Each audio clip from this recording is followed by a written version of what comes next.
Монгол улсын эдийн засгийн тусгаар тогтмол алдагдж эхэллээ. Саяхан өмнө аймгийн нутаг дахь 168 сая тонн нүүрсний нөөцтэй олон толгой нүүрсний орд Саусгови Сенс компаниас 70% хятадын төрийн өмчөд Чалко компанид худалдагджээ. Ил мэдэж байгаа нь энэ далд хичнээн уурхай ил далд хятад эзэнтэйг хинч үл мэднэ. Эдийн засгийн алуурчид Монгол орныг өрийн зангамд хийгээд эцэст нь газрын баялаг нь авдаг. Сүүлийн 4 жилд бид 9.6 тэрбум долларын гадаад өртөө болжээ.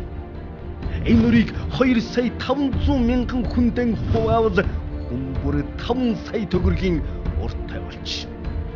Өлгийтэй хүүхдэж ийм өртөө өтгөс буурлуудаж ийм урттай болсон гэсэн үг. Энэ нөрийг бид юугаар төлөх вэ? Алтан говийн гадаадынханд огчл төлнө. Чалко аль улсын ямар компани бай? Нэг улсын төрийн компани. Нөгөө улсын уул уурхайн том стратегийн ордыг эзэмшнэ гэдэг бол нэг улсын төр нөгөө улсын төрийг барьцаална гэсэн үг шүү дээ. Сайхан үг байдаг шүү дээ. Чон хонь хоёр хизээч хилцээрд орж болдгоомаа. Хилцээрт орлоод бол хонь мах болох нь тодорхой болно гэж байна шүү дээ.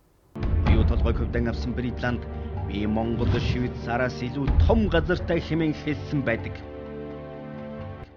Энэ нь оюу толгой мэдлийн 134 мянган квадрат километр газараа хэлжээ.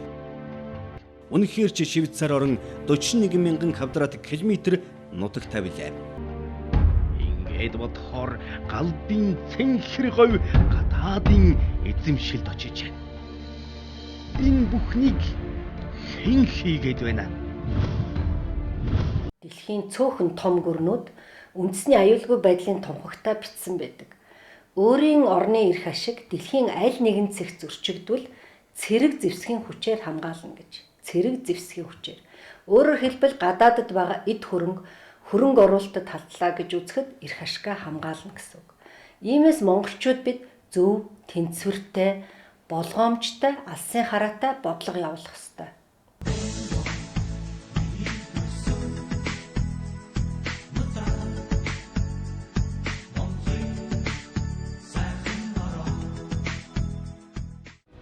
Монгол хүн бүрийн сэтгэлд Монголон гэсэн үндэсний язгуур үзэл байдаг гэдгийг төрч бас мартах учиргүй.